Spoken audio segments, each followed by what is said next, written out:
I'm just going to let you start talking about this stuff because you understand it way better than I do.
All right.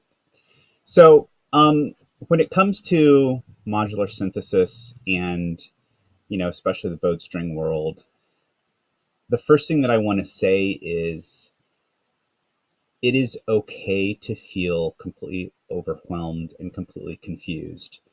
I can't tell you the number of times, even in the last year, with it being as complicated that it is, that I've called things by the wrong name, found out that I'm like way out of my depth, and have had friends be like, you're totally wrong on that. And the Dunning Kruger effect is totally real in this, and it's very easy to catch you in in this field. But that's okay. Um, I want to start off by saying, and I know that Sarah talked about this last week.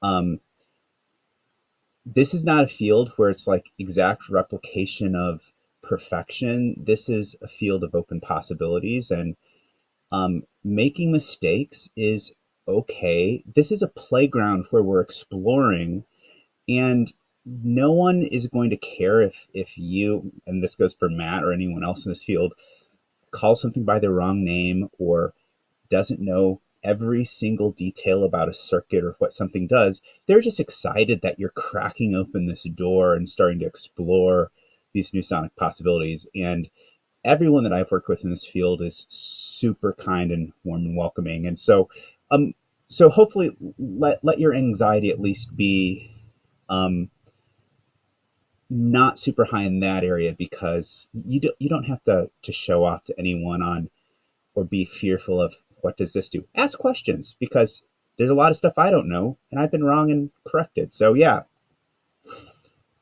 so that's a disclaimer there. So but what I wanted to do is starting talking about a little bit of a different way of looking at pedal boards and synths because Sarah and Matt talked last week about some basics of modular synths with um, what the basic waveforms are, what envelopes are, and what filters are. But I want to try to make sure that everyone has something that they can take to their pedal board, whether or not you go full synth or just have ways to enrich what you're doing. And I like to think of it as a linear approach where you plug your instrument in on one end and put all of your effects in a line this way, and then on the other end you plug out to your amplifier or the soundboard versus a much larger um, multiple parallel paths. So you might have your violin coming in here or your cello or your viola, and you'll split it out into multiple areas. They'll all be going at the same time in different directions, and then we'll bring them all together at the end. And that allows us to kind of come up here and bake a cake that tastes this way here and bake something here and kind of do all these changes. And then the coolest thing that we'll start seeing is when these things start interacting with each other. And whether or not you're going for like a full synthy sound, or maybe you are wanting some side compression with your bass player and your drums, or you want to take that for your violin when you've dropped down an octave or 2 octaves, and you can pull the signal off of your drummer in your band and do side compression. It's the same type of thinking that we're not just looking at our instruments as we're just playing notes, but we're looking at sound and any aspect of sound, whether it's the reverb that we can use or whatever else. We're going to go for that. And anything's fair game. We can take our pedals, we can change the orders of them, we can plug things in weird orders. It's all open for experimenting. So that's kind of the basic starting point of where we're going today. So That sounds awesome. It's like a whole different way of thinking about that for me. yeah, and so one of the things that I like to talk about first is some of the ways that we can control this, because it's a lot of people focus first, I think, on, ooh, this pedal sounds really cool. And I think getting our signal chain under control is more important. I would probably personally, if I had to have a bunch of basic pedals, but have like a lot of really good ways to route them creatively, I'd probably take that pedal board over maybe a pedal board that had like 1 or 2 quote fancy synthy type pedals on it. And so one of the ways that we can do that is through things like matrix routers. And if you've never heard about that, Matt will be putting up a slide that will show some matrix routing options. Morningstar makes this really cool MIDI controlled router where you can have all of your pedals plugged in, and you can send it a MIDI message and it can change the order of all of your pedals connected. You can connect it to your Helix, and a lot of the Helix blocks can change as well. And Matt, are you using any of the effect sends on your Helix currently? Yes, I use one of them for an electroharmonics pedal, the C9 pedal. So, and what a lot of people may not realize is, so like if you're on the Helix ecosystem, you have 4 effect sends on your Helix floor, or 2 stereo sends, and that can be routed any place in your Helix ecosystem. And especially if you get a effect pedal that's MIDI controlled, and one of my favorite pedals, and you're going to be seeing this one featured a lot today, is the Raster 2. And the Raster 2 has a control port for MIDI information and a USB port that can be used to control it, or for MIDI information as well. And with that, we can have the Helix send it the same information that it sends any of the blocks in your helix. So if you think of when you're looking for pedals that are doing really cool stuff, and you have maybe 3 or 4 options, but one of them has better control and can connect to your current ecosystem, think about the control options on that. And so some of the control that we'll be looking at, I wanted to kind of go back into history just a little bit. And this was my very first filter that I ever got. This is a Moger-Foger low-pass filter. And this is really cool because it has a drive control built into it. So this could be a good drive pedal if you wanted to. And just to put it in perspective, the size, these things are huge. They're heavy, but they sound great.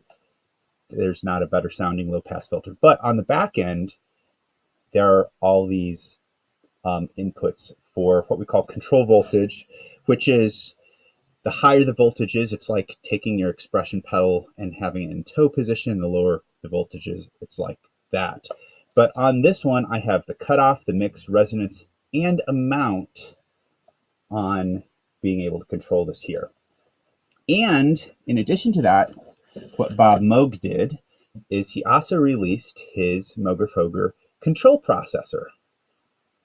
And he has all these different ways that you can route this. And these are guitar effect pedal the series. Sadly, these are out of production today. But this idea where you can be like, I want to take kind of the cutoff on that wah and a low pass filter connect, just like a wah, and maybe make it a little bit crazier and a little bit bigger, faster than my foot can sweep. We just, take some cables, plug it in, and do that.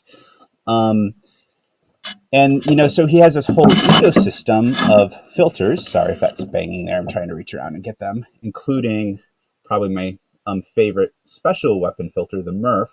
You can see we still have all these, I know it's out of focus here, but all these pedals there. And the Murph has all these lovely sliders on it. So Moog kind of set up these really great options for guitarists. And I got my first one, over 20 years ago, I think. And it's been just exploring ever since. So. You got it when you were 1? Yep. I hide my age well. So, and then when we're looking at other ways to control these pedals, and this is going to make sense once we get into some of these more complicated patches, because the more complicated you get, you really have to have ways to tame the stuff. Otherwise, it's just going to go out of control. The Korg SQ1 is a sequencer that's about $120, and it has little knobs that you can kind of sequence pitches and stuff like that, or sequence any parameter on a pedal that you want. And I really like this one, and I use it occasionally, not all the time, because I have other ways to sequence stuff, but it has a MIDI output, so you can sequence MIDI with it, which is really cool. And you can also sequence the control voltage, and I have a few different ranges. This one pairs really well with the Chase Bliss pedals, such as like the Chase Bliss Mood 2, the Reverse Mode C, or any of the other fun Chase Bliss things that we can talk a lot about. And it also does a good job syncing up with the Zoya and that whole ecosystem as well, which is another one of my favorite things. I don't know if that we're going to have time to talk about Zoya today, but I would say, use your imagination and pretend that I'm really stupid and I don't know what sequencing different things means. And we're going to be getting into that in a little bit. I have some demonstrations here. I'm going to play a quick example for you of a sequence where I have taken my violin and I've frozen it in the buffer with a pedal that just kind of does a freeze of it. And then this sequencer was going to send out control voltages. And every single one of these knobs here, I can go D and tune every step on it. And then there's a clock, and however fast the clock is, it'll kind of go through each of the steps on it. So I can choose whether I have 4 steps or 8 steps, and this one goes up to 16 steps. Um, and you'll hear the pitch changing in the sequence of this example. I'm not actually playing any different notes. I had one note, I froze it, and then the sequencer is going to take over. So it's a way to create more in-depth harmony without actually doing the work of playing the additional notes. You're going to see some other things happening in this patch as well, which we'll hopefully get to later.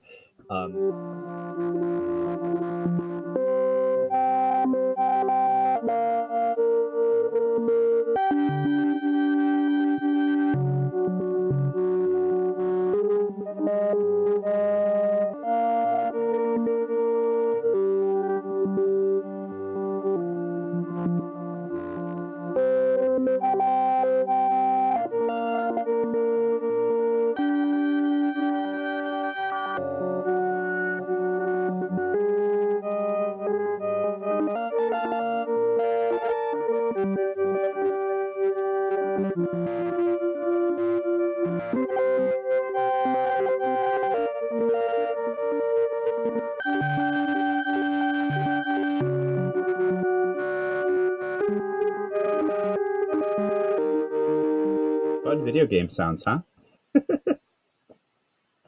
Yeah, it reminds me of my childhood, man. I'm a kid of the 80s.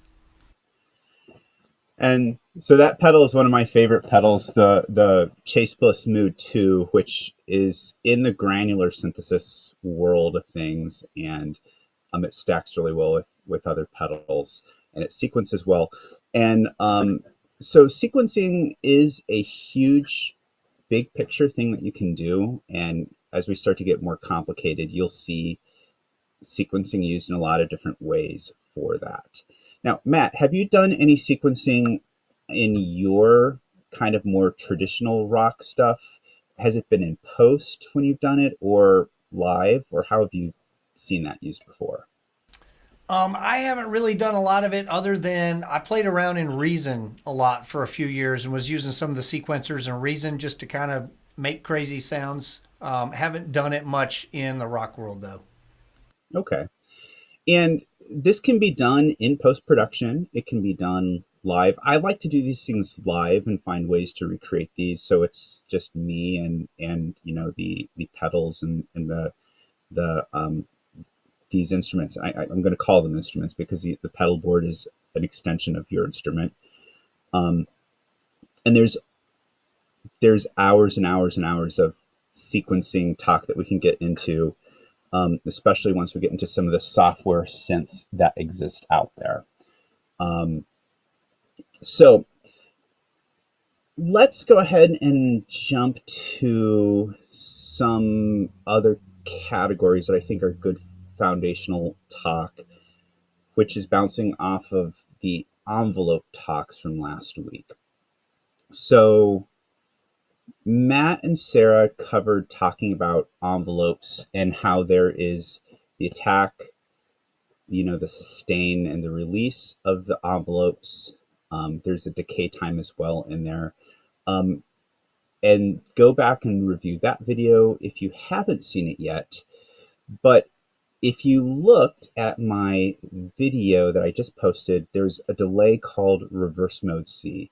And I am a huge fan of reverse delays.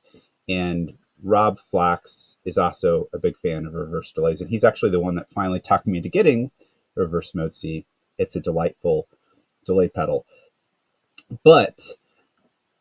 So quick question, Matt. In the straight ahead rock world, where have you seen reverse delays be used? I've used them just sort of as an effect if I'm doing like a pits thing. That's generally where I'll use it. In the rock world, you hear a lot of it on snare drums, reverse reverbs and stuff on snare drums. I know Coldplay had it on their album. I think it was Strawberry Hill with Viva La Vida. They had a really good guitar that was just kind of turned inside out on that one. But if we're thinking of pizzicato and we have a sharp attack and then it kind of tapers off this way here, and we turn it around and we're thinking in envelopes, we can have a really gentle build and then a really sharp cutoff, and it gives us a really cool sound. And there's a few different ways that we can flip this. We can go to a synthesizer and we can create that envelope in a synthesizer. Or we can take our reverse delay and we can flip it around in our delay pedal and get a similar type of effect. And I'm going to have Matt play a video here where I'm going to build some delays up, and you'll hear some octave pitch shifts happening as well. And they'll be flipped backwards and forwards in a loop and then put through a delay pedal that also flips them. And so you'll kind of hear this backwards and forwards play on them.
So you can see there are a lot of cool things that can be done with pizzicato and reversing them in the string world. And then when we take a drone and we can kind of pull sections out and reverse that as well. So sequencing and then adding drones with that is an incredibly powerful tool that we have. Don't be afraid to use pizzicato. I think a lot of string players feel like they always have to use their bow, and I think since pizzicato is how a lot of classical players started playing, and then they graduated the bow, I think there's this kind of hesitation to do that because it's for beginners. But pizzicato is a wonderful thing, and it's a great textural change that you can do. So especially if you can develop some like guitar like finger plucking technique. Joe Denizone and Rob Flax are two of the people I respect the most in that territory. It's fun to watch them do those techniques there. So, And believe it or not, if it makes sense, it's totally legal to use a pick. oh, very legal. You just have to watch that you don't rip your string off of your bridge, which I have done before. And especially if you're on one of the Zetas that has like that, the old style with that like raised bridge like that. And I do a lot of my pizzicato playing in guitar position so I can use that finger style, kind of classical guitar technique. And I'm normally 3-finger. I am trying to get a 4-finger technique so I can get more strings engaged. But it just gives you more options. And, we're thinking of sound as envelopes. And yeah, so, but let's move on for the sake of time because we have a very deep world to try to cover here. And I want to quickly talk about a few of the programs that are out there that will prevent you from having to spend tens of thousands of dollars on equipment. And one of them is called VCV Rack. And what VCV Rack is, it's a Euro Rack kind of environment. And Euro Rack, to back up just a little bit, is the modular synth kind of framework that most people are jumping to today. There's a few different kind of sizes of modules out there, but Eurorack is where most of the people are spending their time now. And you'll have racks that will be, or sorry, modules that will be anywhere between, $100 for a small one to hundreds of dollars for a small one, and that's for a single module. And then you start piecing together these systems, and you can easily be looking at something that's the size of, a big room, and can cost as much as a house depending on where you go. And you'll see these in movie production studios. The Dune movie score had a huge Euro rack that was used in the writing of that movie as well. But VCV Rack is a software emulation, and it has one-to-one analog digital emulations of modules that exist in the real world, and it is free. You can download it to your computer, you can plug your violin into it, and you can play through it as an effects pedal, and you can start to build or play around and experiment. And as of last night, I have 3,000 modules on my VCV Eurorack system, and there's more that I don't have that I've not downloaded. Now, when I say it's free, most of it's free. There are some premium upgrades, and it's open source, so there's a huge community of developers that are constantly adding to this. You're going to see a lot of examples that will have this like cables going everywhere. That is the Eurorack simulator VCV Rack. So I highly recommend you check that out. And there's some amazing channels there. I'm going to start on my YouTube channel having some content on how to get started in that for bowed string players. So is it time, Matt, to dive into some of the insanity that happened at ASTA 2 weeks ago? Yeah, I think it's time for that. It's a good time. Always a good time for insanity. Okay. So 2 weeks ago, I was in ASTA, or at ASTA in Kentucky, and I performed a piece. The piece was called Migraine, and I purposely used a lot of elements in this piece, and it was overly complicated on purpose. So some of it went well, some of it I have ways to improve on if I perform it again. But I've had a lot of questions on how some of these effects and sounds were made. And the first of which, now that you have some background on, we can sequence some notes, and we can do some cool things with pizzicato. I want to talk about how I get some of my bass lines from solo violin playing. And one of my favorite effects pedals is the Plus Sustainer by Game Changer Audio. And Matt, you did a video on that. Was it a year ago or so? Yeah, it was a little while back. It was it's a pretty cool pedal. It's basically like a piano sustain pedal. Do you know what my favorite feature is on the Plus Sustainer?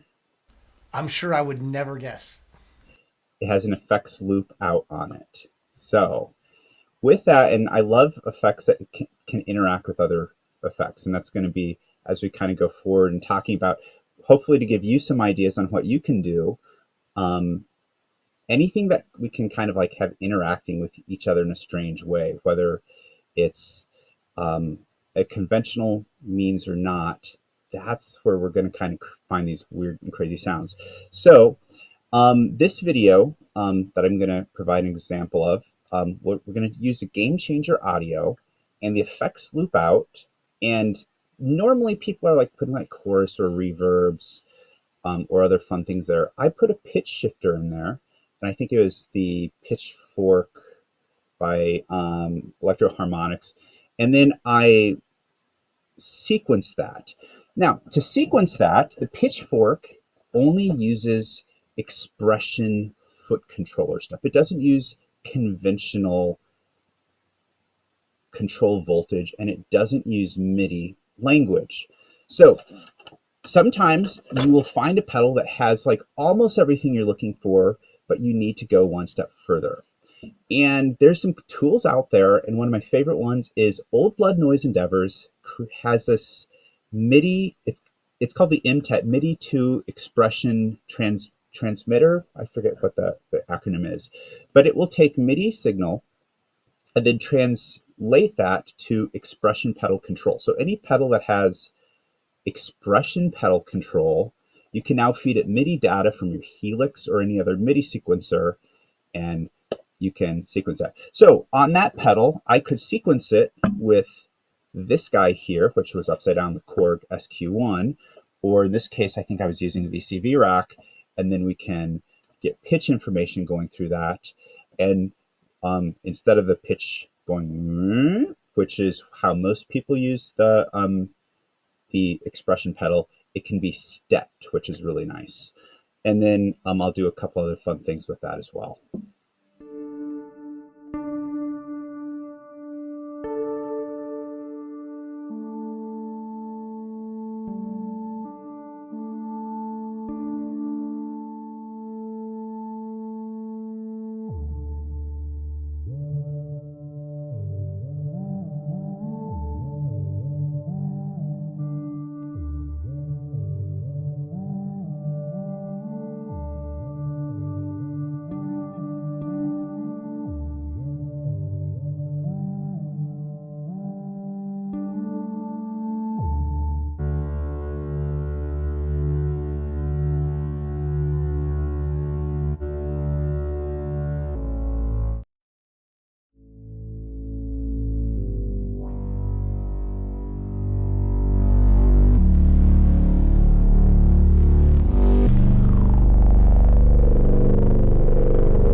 One All note. that from one note, and just frozen in the freeze pedal, and then just manipulated the heck out of. That's right. So one note. Now that is a lot, a lot of modular trickery to get that, but that's one note in the buffer, frozen, and um, I stopped following the process, after I got the kick drum there. But I'm wanting to show that once you start seeing how these filters work and start learning things, you can do a lot of cool things with the violin. That patch is totally playable live, and you can then mix your violin over on this channel and have your violin going. You have your kick drum bass over here, and then you're playing here. You don't even have to use a freeze effect on that. You could have that kick drum coming straight from your violin and that bass line, and you could just play it this way. The cool thing that I like about these like sequence bass lines though is they sound very synthy, and it kind of has this like the modular synth feeling of, hey, we can create in these cool recipes, but it tracks how you're playing. All you need is like half a second to grab a new note that you're playing, and then you can have like a 1-4-5-1 following you wherever you're playing. And as a solo player, you can have that reinforcement. Now, this wouldn't work with a 6-piece rock band to have this much sound taken up, but for some things, this works very nicely. Or for post-production on an album, getting in and really having some fun with, mixing up the sonic space there. I would want to talk about ways that we can take our violins when we have oscillators that are tracking our pitch. And I think there's a shortcoming that they have. And I think it's very similar to if you have a MIDI, like a MIDI violin, and you're getting a clarinet sound, we lose a lot of the articulation that we get with our bow. And there's both pluses of having, a really cool synth sound with that, but losing that that bow articulation. So my first question is, Matt, you were talking last week about how you had to adjust your playing for the Denizone violin concerto when you had the synth. How much did you miss kind of the articulation element of your bow? Yeah, for in a really short section, not too bad. But if I was gonna be playing more than probably 15 or 20 seconds of that, and especially if I was gonna be improvising, I would definitely feel like, well, I don't, why am I even playing the violin here? And so that I think is a very real issue for violin players who are looking at synth pedals. And Sarah and I were talking about this because I think there's a fatigue that sets in for all of us when we're like, there are these cool sounds. You get a really cool synth pedal, and then you put your violin with it, and then all of a sudden, all these nuances that you're used to, just like, just moving just a little bit there, it just doesn't respond. I'm not going to be able to tap into all of this today, but I do want to start talking a little bit of how we can address some of that. And the first thing is, it doesn't have to be that way. And we can still get some synth sounds. And the first thing is, a lot of synth pedals will have that like mix knob on it, which is the first level. I don't always love that because you still have the violin coming through, and the whole point of going to synth is to not sound like the violin, I think. So, but if we can take our pedals and split them up to like two completely different signal chains, that's a nice thing to do. And then if we can take maybe the second pedal and run it, or sorry, the second signal path and run it through a pedal chain that maybe is a little bit more responsive. Matt, how do you feel that a fuzz pedal is at responding to your bow changes? Yeah, you get some. I mean, because it's basically slamming it into a square wave, you do lose some control over it. But I feel like maybe I've got more than I did on some of those synth sounds. How about more of like a drive pedal? Yeah, drive pedal for sure. Yeah, I've got basically full control with that. So I would say there's a spectrum. Like, so if we have our synth here, and then we do a separate signal path over here, which is maybe, let's say, a drive type pedal, maybe fuzz or drive. And depending on how much control you need to add in, the fuzz is going to be the most synth-like, especially if you run it direct with no speaker sims. I would say, especially if you run it direct and then maybe put a chorus directly after it, that's a really cool sound.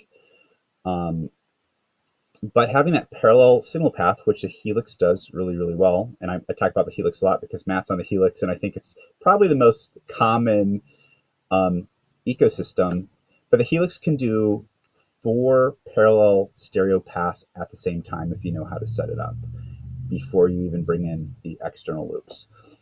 And you can do it that way there. And the fuzz pedal it will give you a little bit of an edge, and that just might be enough to take that fatigue away. The drive pedal will be a little bit more violin-y, but I feel that if you're going to be playing for long periods of time, that might be more of a solution.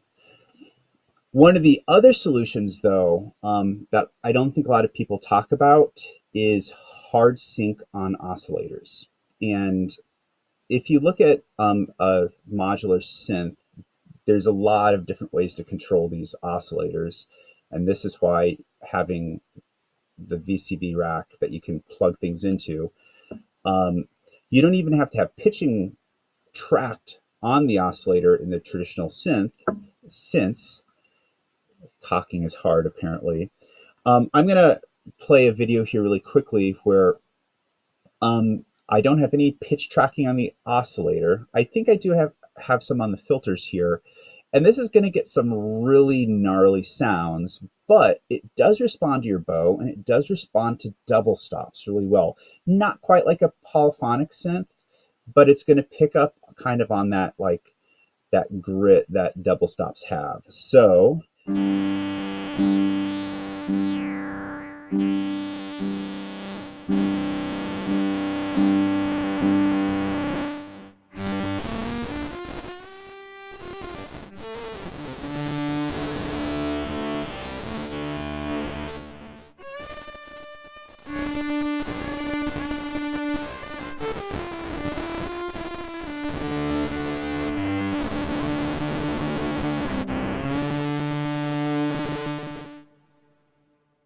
All right, so what are we hearing with that?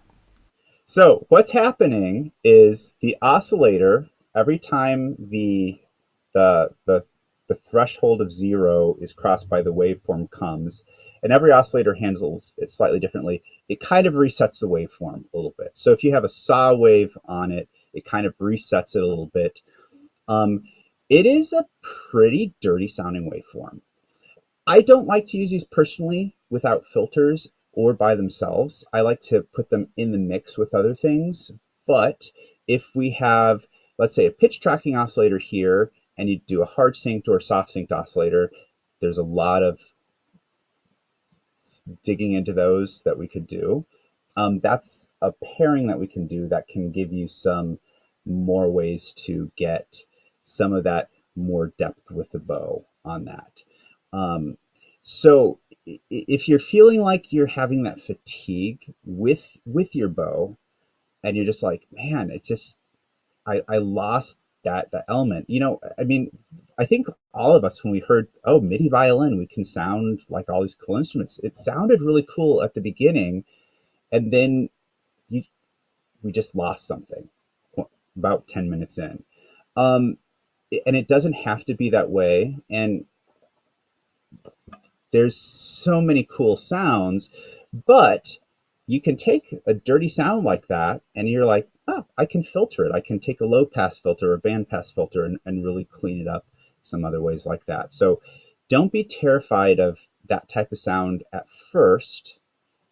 We can always stick it in the mix it and really clean it up some other ways. But that's a type of sound that I'd be looking for to reduce the fatigue a lot. And that's a wonderful, wonderful thing to have happening. So the other thing that I also like doing is just not using oscillators.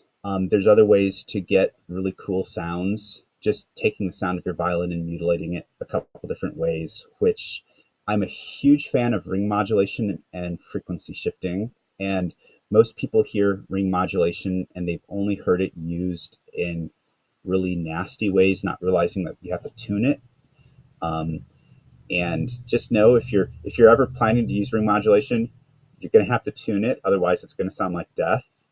And frequency shifting is like ring modulation. I think has a little bit more of a musical use.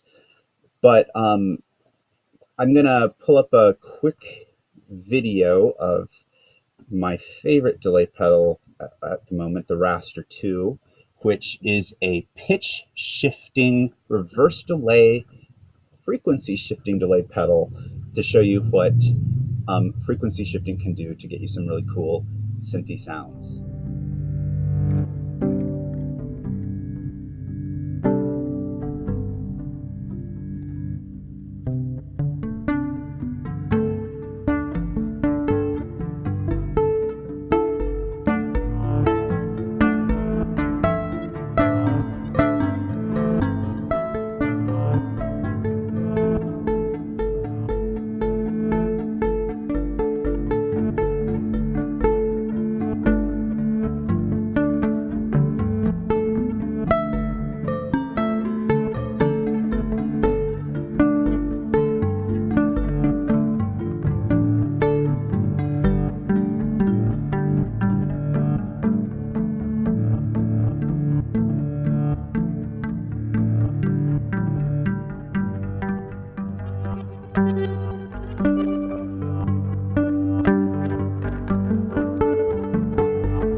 All right, so tell us some more about that.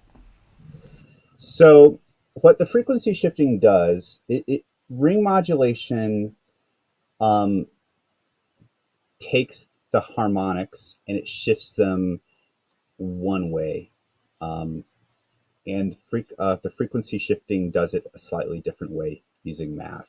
I'm not going to get into too much of an analysis right now, but it gets us some sounds that can sound metallic or a little gritty or maybe a little distortion sounds. And I like it. It kind of sounds like some percussion instruments at times. I think it pairs really well with pizzicato, and it gives you a little bit of a grit on your bow as well. And you also heard some like reverse delays that were pitched up and down, coming in and out of that. And that was a sound that came from 3 effect pedals. You don't always need this huge spaceship to get some cool sounds out of it. It's fun to do that from time to time, but it's always good to experiment on both sides of the spectrum on that. So frequency shifting is a really expressive way that will follow your bow and follow your pizzicato. And if you are feeling that fatigue when you're coming in and being like, ugh, it's just, I get burnt out, because I do get burnt out when I'm playing those, just the standard pitch tracking synth pedals. All right. And then the final thing is of kind of the prepared parts that I have is, I want to encourage people to think about changing the conventional order of what effects are, and thinking of sound as not just what's coming out of your violin, but the whole environment. So reverb is traditionally thought of as like it's at the end of the chain, and a lot of people think of that as something of, we don't touch that, that's at the end. But I'm like, why not put that at the beginning of the chain? Why not look at ways that sound that gets us some cool things to do? We can filter anything. We can put an envelope filter on anything. So if we get a sound that's a little too aggressive, we can always tame it. So this next video is going to be reverb fed into a distortion, fed into a filter and an envelope, then fed into reverb again. And I'm writing a foot controller to kind of control the amount of feed that's going into the distortion. And you get this really big cinematic sound out of that. And you can control how aggressive it is just by the toe position. I wouldn't recommend this for, fast moving lines, but this has its place.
So again, that's a free program, and you can explore anything you want to. So I can't recommend VCV Rack enough. You don't have to have all 3,000 modules there. You can start with the basic set of, I think it's like 60, which is plenty to get going. But oh, it's so great to figure out what's happening in this world.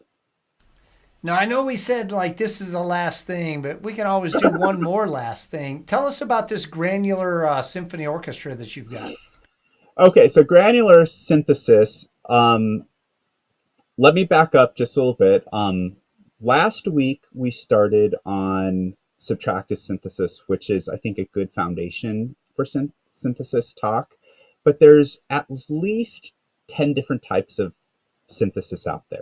There's subtractive synthesis, there's frequency modulation, there's, all these different types. This gets into granular synthesis, where the idea is we take a sample of your sound, and it could be as small as a few milliseconds or as long as maybe a second. And then we will pitch shift that up or down, maybe flip it backwards, and then layer many copies of that on top of it. So if you have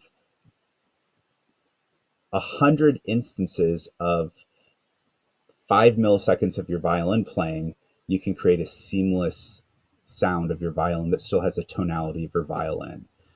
So what I did in this patch here is I created a symphony of violins. By the way, this patch I'm using a emulation of a model called Clouds, which is an open source Eurorack module, but there are very wonderful pedals that do this that I would highly, highly recommend any string player check out, including Red Panda's Particle 2.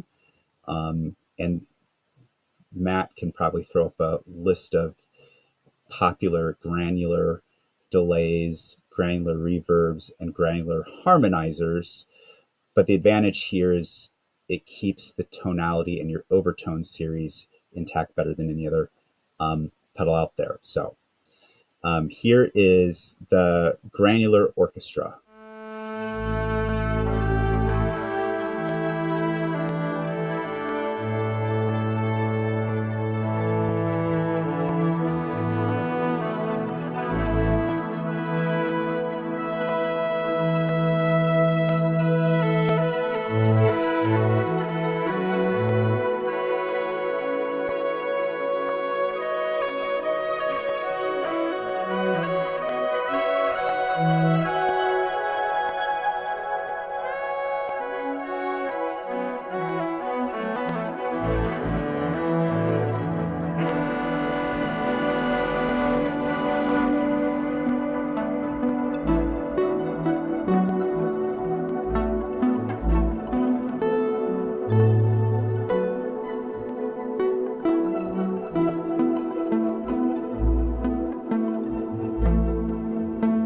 That's pretty sweet. It's fun. This is just a big playground, and that's what it's all about, is just going in and exploring, having fun, and the stuff that you like best out of your experiments might make it to an audience or might not, but it's go and explore. Well, thanks for taking the time to explain all this stuff to us. Where can people find you and your music, and like if they've got more questions, how can people find you? I have a YouTube channel called Manweiler Music, and I'm also the education programs director for Jesus Florido and at Latin Fiddler Music. And you can email me at manweiler@gmail.com. So, and there's a small community of us, bowed string players that nerd out about this synthesizer stuff, but there's a very large community of synthesizer people out there. So even if you feel like you can't connect with people in your area that are necessarily string players, there are probably people in your area that like this stuff that you can learn from, or there's always the internet. So Awesome. Well, again, thanks for doing this, and it was great to be able to hang with you a week or so ago in Louisville, and hopefully we'll get a chance to hang again real soon. yeah, thank you.